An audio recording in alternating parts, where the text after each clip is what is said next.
Hey yo YouTube, Flowcat here, and today I wanted to talk about something that I've been saying a lot lately in the Genshin Impact community.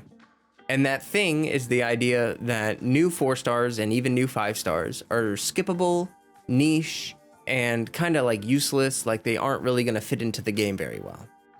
Oftentimes, this goes along with the idea that like original 4 and 5 stars like Fischl, Sucrose, Xiangling, Xingqiu, Benny, these units are all so good that every other unit that comes out is just going to be worse than them in almost every situation.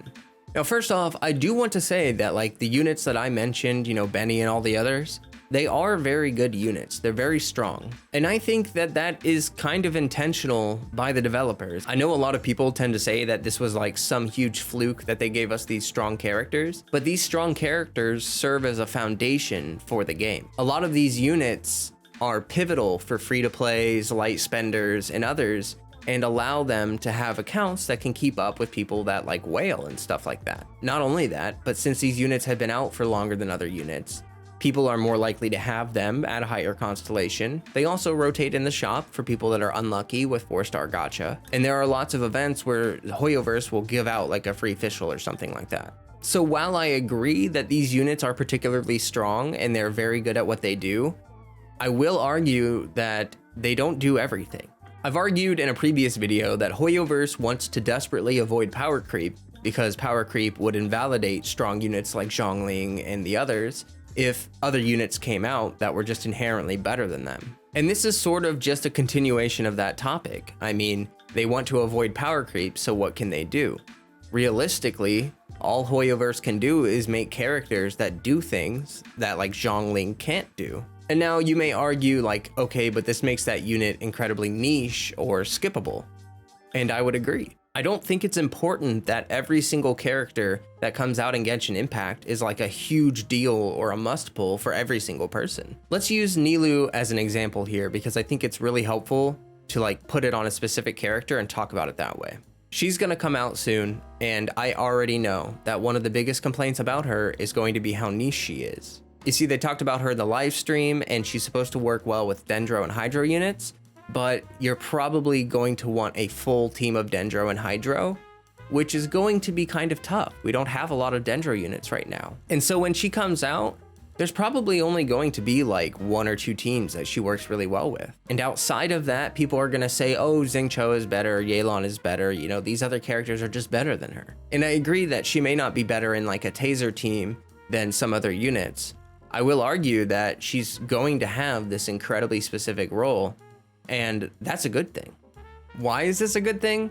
Well, first of all, if you don't want to play a Bloom team, you can skip Nilu. But what I don't understand is why everyone views this as such a bad thing. The way I look at it is if you want to play a Bloom team, Nilu is great for you, and she's going to be probably a must pull for people that enjoy that playstyle. But for everyone else who already has the Hydro units they want, they're not going to be suddenly smothered with FOMO thinking that like, oh no, I just pulled this Hydro unit, or I have a Xingqiu that I worked a lot on, but now there's this better option and I don't know what to do. Like, that's a common situation in gacha games where you have to deal with the power creep and you have to decide whether it's important for you or not to pull this new power crept version of a character you already have. But in Genshin Impact, it's different. It's more like if the character fills a niche that you like and that you need or that you want, go for them. And if you don't want them, don't go for them. And there's like a lot less FOMO that way. But also for longtime players like me, I get bored sometimes with running the same team comps over and over and having combat feel like the same. And so having units that are kind of niche or different gives me a lot more creativity in my team builds where I can access these niche team comps and have a lot of fun with them. You see, I think a lot of people talk about this stuff from the perspective of meta, assuming that people want to play meta all the time. Like, you're gonna just build your meta team. You're just gonna build the best of the best team, and then nothing else is worth trying. But I just don't see that really as the case. As a matter of fact, if you play a meta team for long enough, you're gonna get extremely bored and burnt out from the game.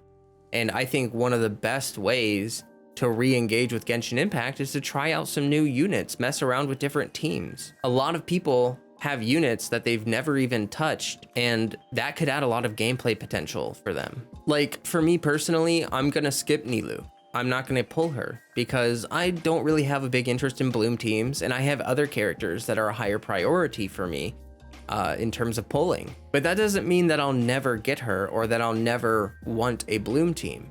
There may be a rerun down the line where at that point there's a ton of Dendra units out, and I think to myself, actually Nilu sounds really fun. I think I'm gonna go ahead and get her.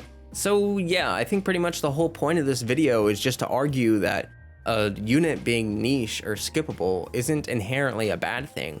And we've constantly seen over time that these niche units get more and more use. Like, we could point out specific examples such as Yunjin. When she came out, there were very few teams that she was effective with, but as time has gone on, people have found a lot of teams that work really well with Yunjin. And I could name a bunch of different examples, like Kuki, for example. When she came out, she was pretty limited in her team options, but with the arrival of Dendro, her team options have skyrocketed. So it's sort of safe to assume that if you pull a niche unit, they're going to get less niche over time.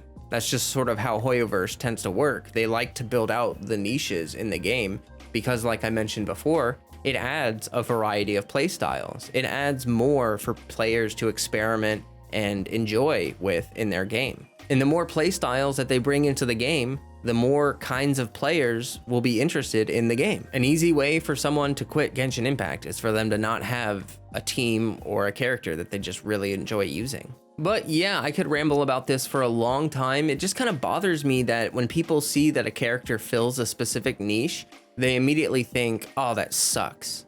But really, that's a good thing, because we need units to fill those niches, or else those playstyles and those teams become impossible. Like, I remember before we had a 5-star Hydro Healer, and I remember before we had a single Electro Healer. The introduction of those characters into the game, while they may not have been received very well by the community, they have become extremely useful in a lot of teams. But now I'd like to turn this conversation around to you. I'm curious what you think about all these niche and skippable units. Do you think it's a tragedy or some kind of horrible thing? Or do you agree with me that it's good for the health of the game overall and adds a lot more variety to people's playstyle? Make sure to leave a like on the video if you liked it, drop a sub if you enjoy this kind of Genshin Impact content, discussion content, and I also stream quite regularly here on YouTube. There's a playlist on my channel where you can access all of my past streams for Genshin. And as always, stay healthy, stay hydrated. Peace.